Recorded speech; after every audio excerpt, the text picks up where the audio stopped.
I am the Tofu Golem. Please enjoy the video. You start by confirming the keyboard actually has a light and adequate power. This avoids wasted steps. Next, connect power or verify battery above 20% so brightness tests are reliable. Once done, locate the activation method, dedicated backlight key, an FN plus key combo, or the operating system's keyboard settings. Press that control briefly to toggle.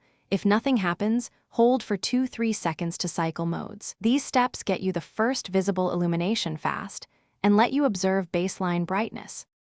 You now refine the effect and performance. Cycle through modes, static, breathing, reactive, wave, because each alters power and latency differently. Choose one that balances visibility and battery.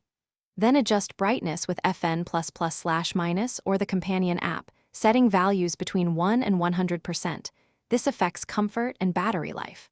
Make profiles for different tasks, map illumination to key groups, and sync with RGB software when needed. By tweaking modes and brightness, you get both usable light and optimal battery or performance.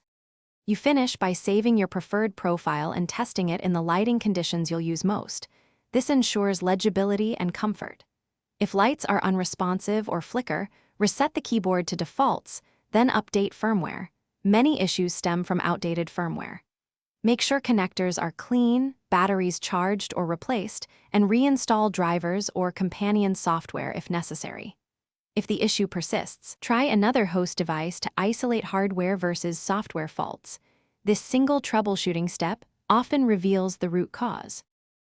Thanks for watching. Consider subscribing if we helped you today.